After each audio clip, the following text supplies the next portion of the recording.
তো ভাঙা মোটরসাইকেল চালাই যাওয়া এখন বাচ্চার কাছে আমি আপনার শিউল বাড়ি আসতে খুব ভয় লাগে, ভালো উড়ে বাপরে বাপ। আমি ওটার নাম দিচ্ছি মরণ সাইকেল।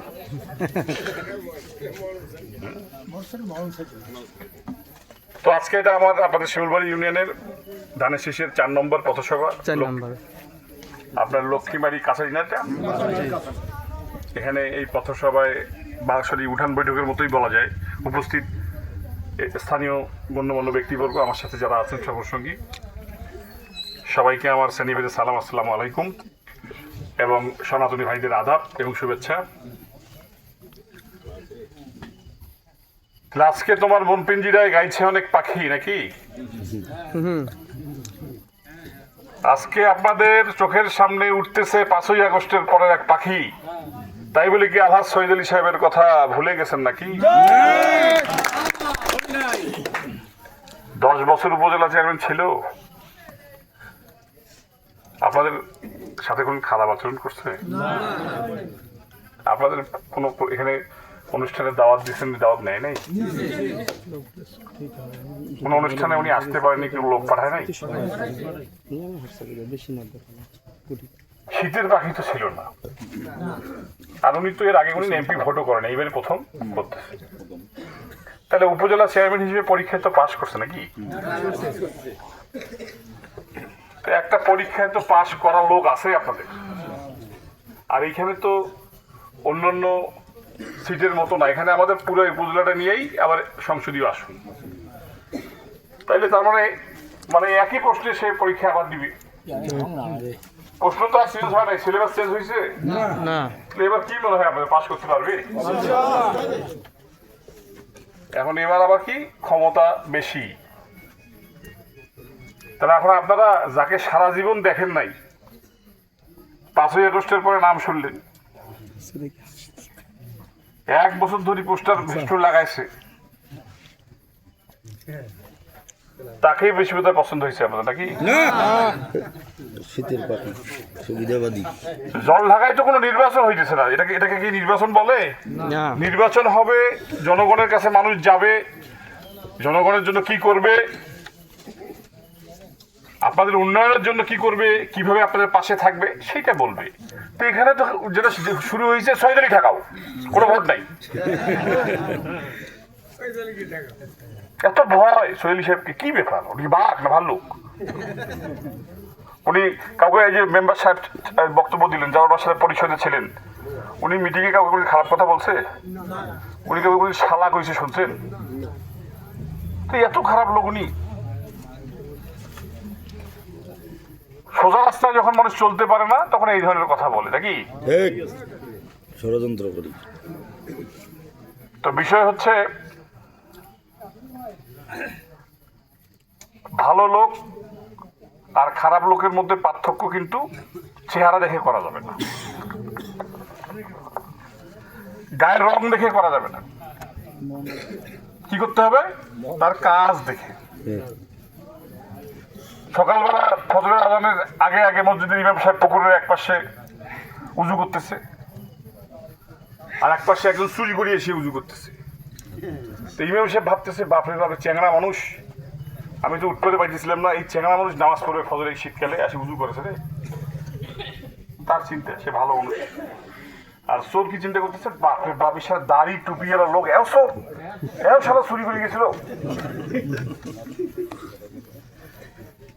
তাইলে যাদের চিন্তা ভাবনা কোনোদিনও আপনাদেরকে নিয়ে ভালো ছিল না, যারা কখনোই আপনাদের কোনো দাওয়াত গ্রহণ করে নাই, আপনাদের পূজা পার্বণ মন্দিরে সাহায্য সহযোগিতা কোনোদিনও করে নাই, এখন যদি তারা করে যে হরে কৃষ্ণ হরে বল দাড়ি পাল্লা তাহলে তাই হবে?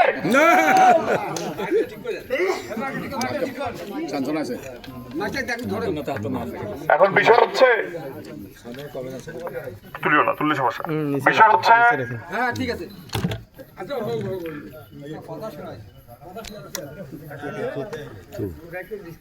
একটু কষ্ট হইতেছে, ঢুকে গেলে স্বামী প্রেম বলে সেখানে থাকি না রে আমি।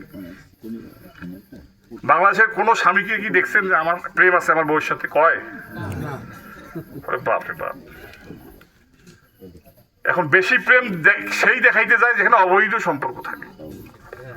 তো এতদিন সনাতনীদের কোনো খোঁজ খবর নাই, এখন এত ভালোবাসা, অতি প্রীতি কি চোরের লক্ষণ না?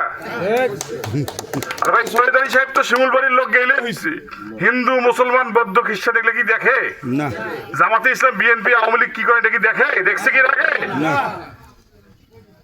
তাহলে খুব খারাপ লোক সৈয়দ আলী সাহেব। না। সৈয়দ আলী সাহেব খালি জল ঢাকা তো এমন না যে ওনাকে বাদ দিয়ে কোনো লোকের নাম ঘোষণা করছে, সেটা না।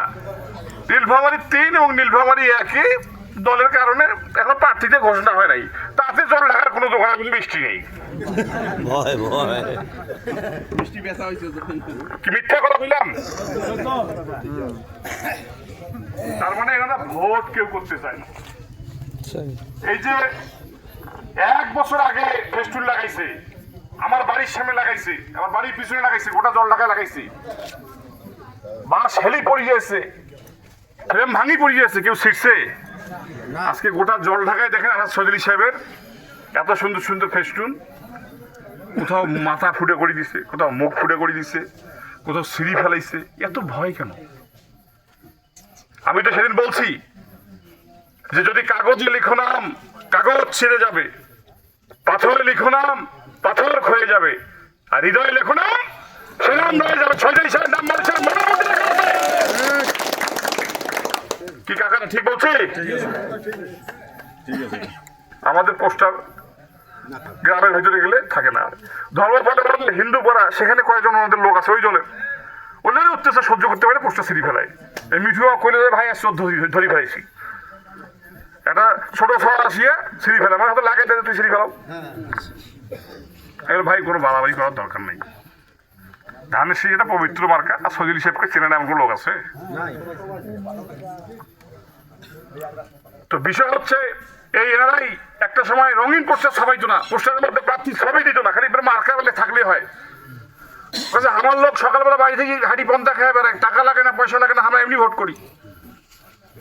তো এলাফির কেন এত সোনো পাউডার দেওয়া ছবি লাগাছে 1 বছর ধরিয়ে ফেস্টুন পোস্টার? হ্যাঁ, যেটা আমার এখন ফেস্টুন 5 খান লাগাইছেন। আমাদের যদি কেউ মোটরসাইকেলে ভোট করি বেড়াচ্ছে, ভোট পাইবে না, মোটরসাইকেল চুরি বেড়ায়। আজকে জল ঢাকায় দেখছেন 1200 মোটরসাইকেল দিয়ে জামাতে ইসলাম মোটরসাইকেল শোভাযাত্রা করছে। হ্যাঁ, 1200। আজকে যদি আমরা প্রত্যেকটা ইউনিয়নকে বলি যে ভাই 200 কোটি মোটরসাইকেল, 2200, মোটরসাইকেল কার নাই এখন? আরে ভাই, আমি এই পুজোর সময় অনেক জায়গায় যাইতে পারি কেন, একটা ইউনিয়নের মোটরসাইকেল যে আরেকটা ইউনিয়নের যোগ হয়, গাড়ি নিয়ে আগা যাবে গন্ডগোল, তোমাকে রিকোয়েস্ট করি যে ভাই তোমরা এখন যাও ওই ইউনিয়নের লোকদের সাথে বাড়ি, কারণ মানুষকে তো নিষেধ করা যাবে না। হ্যাঁ, খালি নমিনেশনের 2টা দিনে যত ফোন পাইছি, আমাদের ভোট করা হয়ে গেছে, বুঝে গেছি। ঠিক আছে, সৈয়দ আলী সাহেব ঠেকাও, আর কালকে থেকে জনগণ কইতেছে ভাই আমরাও ভোট বুঝে গেছি, এবার কি হয় হোক, দাঁড়িয়ে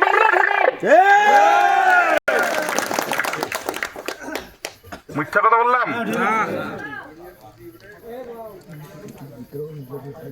বাংলাদেশ জামাতি ইসলাম, বাংলাদেশ জামাত লেখেন, অন্য কিছু লেখেন। আপনাদের একটু আগে বলে আসলাম হিন্দু বৌদ্ধ খ্রিস্টান ঐক্য পরিষদ আছে না? তো ওখানে কি মুসলিম শাখা আছে? না। জামাত ইসলামের হিন্দু শাখা। আর শিমুলবাড়িতে কই দিয়েছে, এই কারণে শিমুলবাড়ির 2-4টা লোক দেখি আপনাদের বক্তব্য দেয় ওখানে, কি ব্যাপার? হ্যাঁ,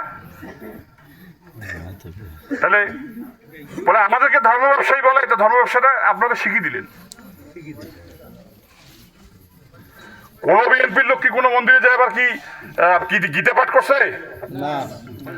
যেখানে দুর্গে বুঝতে চাই না সেটাও সাহায্য করেন নাই এর আগে, আর এবার এখন ভোটের জন্য ঠেলায় পড়ি যে ওখানে একেবারে গীতা পর্যন্ত পাঠ করতেছে। তাহলে কি, তাহলে কে প্রকৃত ধর্ম ব্যবসায়ী? কি হয় ভোটে জেতাই লাগবে? তাইলে যাদের নিয়ত গোড়াই খারাপ, পরবর্তীতে কি হবে? এইখানে আপনাদের শিমুলবাড়িতে যেটা স্কুল এবং কলেজ আছে দেখবেন, এখানে স্কুল এবং কলেজ প্রতিষ্ঠার পিছনে স্থানীয় লোকের কি অধিকার ছিল না? তারা কি সহযোগিতা করে নাই? 5ই আগস্টের পরে ভাই আপনারা এত ভালো মানুষ, বিএনপিতে যায় নাই, আপনারা যা আপনাদের স্থানীয় কোনো লোককে সভাপতি বানান, আমরা ভাগ করে নিছি পদ দেখি, আমি সেক্রেটারি নাইবে আমি রমুক তমুক, কাজ যে কোন জায়গা দিচ্ছে তা ঠিক নেই, মানে বাপের প্রত্যেক সম্পত্তি ভাগ করে নিছি। ঠিক। ক্ষমতায় নাই আসছে যে এই অবস্থা হয়, তো ক্ষমতায় আসছে কি হবে আপনারা বলেন?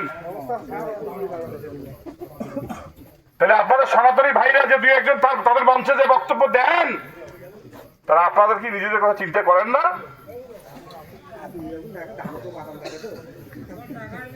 দুঃখ লাগে। আমার কথা হইতেছে আলহাজ শহীদ আলী সাহেব যদি যোগ্য হয় আপনারা তাকে ভোট দিবেন, তার থেকে কেউ যদি যোগ্য এখানে থাক তাকে ভোট দিবেন। কিন্তু আমরা তো আপনাদের সাথে প্রতারণা করতে পারবো না, এখানে আসিয়ে তো এমন অভিনয় করতে পারবো না ছলে বলে কৌশলে খালি ভোটটা লক্ষ্মীবাদী নিয়ে যাই, তারপরে দেখা যাবে 5 বছর তো খবরে নেবো না। ভাই আমাদের বাড়ি আছে, ঘর আছে, ব্যবসা প্রতিষ্ঠান আছে, একদিন গেলে দেখা না পাবেন ঠিক আছে, পরের দিন ঠিকই দেখা পাইবেন। নাহলে অফিস আছে, লোক থাকে, কি জন্য আসছেন ফোন নাম্বার লিখে দিয়ে আসেন, আমরা আসিও খবরটা নেই না কি ব্যবস্থা নেই না আপনার লোক? হ্যাঁ বলেন না কেন কথা? আজকে যে প্রার্থী দাঁড়াইছে আগে চিনতেন? না, ওনার বাড়িটা কোথায় জানেন? তাও দেখেও নাই। তা আমি নিজেও দেখিনি, আমার বাড়ি থেকে 500 গজের মধ্যে বাড়ি, আমি নিজেও দেখিনি। এটা সত্য কথা। যাই হোক, এখন কথা আর বাড়াবো না, আমাদের একটা পথসভা আছে। আপনারা যদি আপনাদের রাস্তাঘাটের উন্নয়ন চান, কোনো ধোঁকা দিতে আসতে আমি এখানে আসিনি। আপনাদের যদি এখানকার ধর্মীয় প্রতিষ্ঠানগুলোর উন্নয়ন চান, একজন এমপি যদি সৎ হয় তার কাছে ধর্ণা দেওয়ারও দরকার নেই। এখন আপনারা আপনাদের শিমুলবাড়ির ভাগ্য উন্নয়ন করবেন কিনা, আপনারা আপনাদের জলঢাকার ভাগ্য উন্নয়ন করবেন কিনা, সেটা আপনারা ঠিক করবেন। আমার আব্বা 2বার ভোটে দাঁড়াইছে, ইনশাল্লাহ 2বার হয়েছে, এবার দাঁড়াইছিল হ্যাঁ হারবে না জিতবে। তবে হ্যাঁ, সে হারলে আপনাদের সাথে আমার যেরকম যোগাযোগ ছিল ওরকমই থাকবে, জিতলেও থাকবে। এবং সে যদি জেতে একজন সংসদ সদস্যের যে দায়িত্ব পালন করা উচিত সে সেই দায়িত্বই পালন করবে, কোনো নড়াচড়া করলে হবে না। আমার কথা হইতেছে, আমি কথা দিয়ে গেলাম উনি নির্বাচিত হইলে আপনাদের সব দাবি আমরা মানিয়ে নেব। এখন আমি আপনাদেরকে তো বাধ্য করতে পারি না যে ওনাকে ভোট দিতে হবে, কোনো হুমকি দিতে পারবো, কিন্তু আপনাদেরকে অনেক হুমকি দিচ্ছে, কোনো হুমকিতে ভয় পাবেন না। আমার নাম্বার রাখবেন আপনারা, আপনাদের আর কিছু দিতে পারি না পারি আপনাদেরকে আইন শৃঙ্খলাগত যে সহযোগিতা সেটা করবো ইনশাল্লাহ। যতখানি এই দেশ আমার, অতখানি এই দেশ আপনাদের, ঠিক আছে? আপনাদের সাথে এক চুল এদিক ওদিক কোনো উল্টাপাল্টা আচরণ হইলে সহ্য করা হবে না। সবাইকে কষ্ট করে এতক্ষণ ধরে আমার এই বক্তব্য শোনার জন্য অন্তঃস্থল থেকে ধন্যবাদ জানাচ্ছি। আপনারা আমার আব্বার জন্য দোয়া করবেন, আর উনি যদি ভালো লোক হয় তাহলে আপনারা ধানের শেষে ভোটটা দিবেন। সবাইকে ধন্যবাদ।